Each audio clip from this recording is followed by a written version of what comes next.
Firstly, thanks to ePhysiocon for giving me such an amazing type of platform to show my skills and talent. So, let's start my topic biomechanics of the knee complex. Firstly, I brief explain about biomechanics. Biomechanics is the study of living body and its mechanics. This include the forces exerted by the both gravity and muscles on the skeleton. So, coming to introduction of knee complex. It is the largest and one of the most complex joint. It roles in measure stability and mobility. The knee joint works in conjunction with hip and ankle joint to support the body weight during static erect posture. Dynamically, the knee complex is responsible for moving and supporting the body during a variety of both routine and difficult activities. Knee complex. There are two joints which is form the knee complex. One is tibiofemoral joint and second is patellofemoral joint. Tibiofemoral joint. It is double condylite joint. There are 3 degrees of freedom present here. One is flexion, extension, second is medial and lateral rotation, third is adduction and abduction. Femoral articular surface. Femoral articular surface is made up of 2 condyle. One is medial and lateral condyle. In sagittal plane, condyle have convex shape. In frontal plane, slight convexity. The lateral femoral condyle shifted anterior in relation to medial. Anterior surface is shorter. Inferiorly, the lateral condyle appears to be longer. Two condyles are separated by inferiorly by intercondylar notch and anteriorly by asymmetrical shallow groove called patellar groove or surface. Next is tibial articular surface. A symmetrical medial and lateral tibial condyle constitute the distal articular surface of the joint. Medial tibial plateau is longer in anterior-posterior direction than lateral. The lateral tibial articular surface cartilage is thicker than medial side. Tibial plateau slope posteriorly approach 7 to 10 degree. Medial and lateral tibial condyle are separated by 2 bony spines called intercondylar tubercle. The tibial plateau are predominantly flat but convexity at anterior and posterior margin. Because of this lack of bony stability, accessory joint structure like menisci are necessary to improve the joint. Next is tibiofemoral alignment. And how to measure tibiofemoral alignment? The anatomical longitudinal axis of the femur is oblique, directed inferiorly and medially from its proximal to distal end. Anatomical axis of the tibia is directed almost vertical. The femoral and tibial longitudinal axis form an angle medially at the knee joint 180 to 185 degree, that is 5 to 10 degree, creating a slight physiological valgus at the knee joint. If angle is more than 190 degree, that is called genu valgum or knock knee. If angle is less than 180 degree, that is called genu varum or bow leg. Next is menisci. Menisci is two asymmetrical fibrocartilaginous joint disc-like. Menisci are located on tibial plateau. The medial menisci is semicircle and the 4 by 5 ring. Meniscal attachment. The common attachment of medial and lateral menisci is intercondylar tubercle of the tibia both sides, tibial condyle via coronary ligament, patella via patellomeniscal or patellofemoral ligament. Transversely is transverse ligament between two menisci, anterior cruciate ligament ACL. Medial menisci attachment. Coming to the medial menisci attachment. Medially side medial collateral ligament and semitendinous muscle, and third is lateral menisci attachment is anterior and posterior meniscofemoral ligament, posterior cruciate ligament and popliteal muscles. Function of the menisci. It improves the congruency of the joint. It distributes weight-bearing force. It decreases friction between tibial and femur. It gives shock absorber. Capsule encloses medial and lateral tibial femoral joint and patellofemoral joint. Two layers of the capsule present. One is fibrous layer, second is synovial layer. Fibrous layer. Three layers are: one is extensor retinaculum anteriorly, facial layer, distal quadriceps muscle, deep is median and lateral retinaculum. Second, synovial layer. Internal surface of the capsule is lined by synovial membrane. Role: secretion of synovial fluid, absorption of fluid into joint for lubrication, nutrition to avascular structure like menisci. Ligament of the knee joint. Three ligament which is present here. One is collateral, second is cruciate ligament, third is posterior capsular ligament. Collateral ligament consists medial and lateral collateral.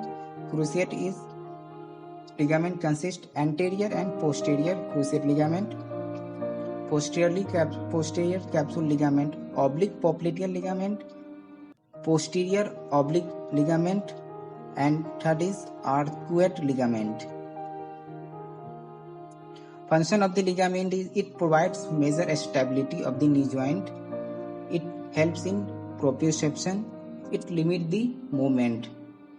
These three is the main function of the ligament. Bursa associated with the knee joint. There are three bursa which is associated with the knee joint. One is peripatellar bursa, second is subcutaneous bursa, third is deep infrapatellar bursa. Peripatellar bursa located between the skin and anterior surface of the patella. They allow free movement of the skin over patella during knee flexion and extension. Second is subcutaneous bursa. It is located between patellar ligament and overlying skin. Deep infrapatellar bursa. It is located between patellar ligament and tibial tuberosity. It helps in reducing friction between patellar ligament and tibial tuberosity. Coming to the osteokinematic of the knee joint. There are 3 degrees of freedom which is present in knee joint. Name: flexion extension, medial and lateral rotation, abduction and adduction. Flexion extension, axis is coronal axis and sagittal plane. Range of motion is in flexion 130 to 140 degree. In extension, opposite. Medial and lateral rotation, axis vertical axis, plane transverse plane. Range of motion at 90 degree knee flexion. Lateral rotation 0 to 40 degree. In medial rotation 0 to 30 degree. Abduction and adduction. Axis is sagittal axis and frontal plane. Range of motion 8 degree at full extension, 13 degree with 20 degree of knee flexion.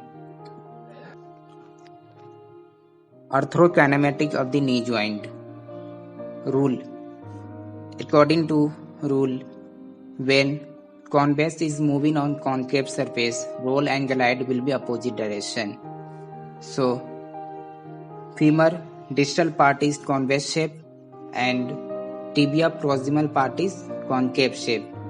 So, when in closed kinematic chain during standing to sitting, femur move downward direction. It means posterior roll and anterior glide.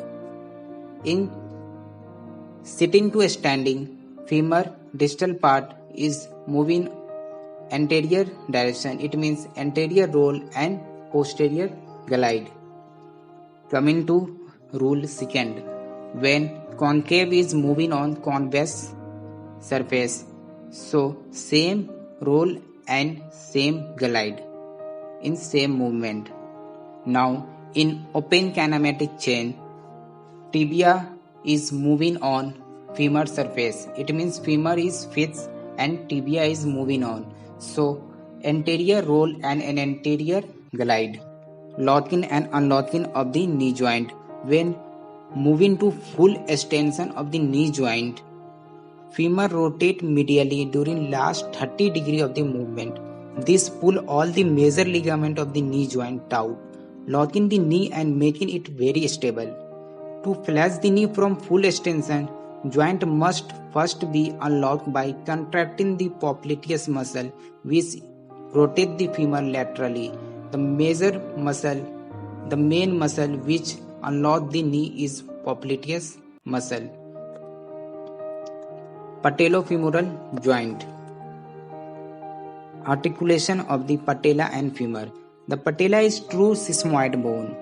Posterior surface of the patella is covered with thick hyaline cartilage. The patella slide within the trochlear groove. Here you see the posterior part of the patella, which is articulated to the femur. You see medial odd facet, lateral facet, and vertical ridge. Patellofemoral joint function. It works primarily as anatomical pulley. It reduces friction between quadriceps tendon and femoral condyle. The ability of patella to perform its function without restriction knee motion depend on its mobility. Patellofemoral joint congruency. At 10 to 20 degree of flexion, contact with inferior margin of the medial and lateral facet. By 90 degree of flexion, all the portion of the patella contact with femur except the odd facet. Beyond 90 degree of the flexion, medial condyle enter the intercondylar notch and odd facet achieve contact for the first time. At 135 degree of the flexion, contact is on lateral and odd facet with medial facet completely out of the contact muscle of the knee, anteriorly by quadriceps femoris and posteriorly hamstring muscle. Anteriorly, quadriceps femoris have 4 fibers. One is vastus medialis, vastus intermedius, vastus lateralis, and rectus femoris. Vastus medialis, lateralis, and intermedius is one joint muscle, and only rectus femoris is two joint muscle in an anterior thigh. Posteriorly, bicep femoris is only one joint muscle, and two joint muscle is bicep femoris long head, semimembranosus, semitendinosus, sartorius, gracilis, gastrocnemius, and TFL. Muscle of the posterior knee functions. Knee flexion help by semimembranosus, semitendinosus, bicep femoris, long and short both head, sartorius, gracilis, popliteus, and gastrocnemius muscle. Flexion plus tibial medial rotation help by popliteus, gracilis, sartorius, semimembranosus, and semitendinosus muscles. Flexion plus tibial lateral rotation only bicep femoris.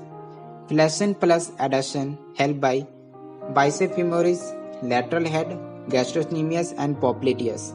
Flexion plus adduction helps by semimembranosus, semitendinosus, medial head, gastrocnemius, sartorius, and gracilis. Knee extension, which is done by rectus femoris, vastus intermedius, vastus lateralis, and vastus medialis, all of from fiber of anterior thigh quadriceps femoris. Q angle. A line from the anterior superior iliac spine to medial of the patella, and second line draw from medial of the patella to the tibial tuberosity. Male typically have Q angle between 10 to 14 degree. Females between 15 to 17 degree, slight difference. Stabilization of the knee joint. The static stabilizers are capsules, all ligaments around the knee joint. Dynamic stabilizer by quadriceps femoris, IT band, extensor retinaculum, popliteus, pes anserinus, hamstring, and gastrocnemius. Thanks for watching me.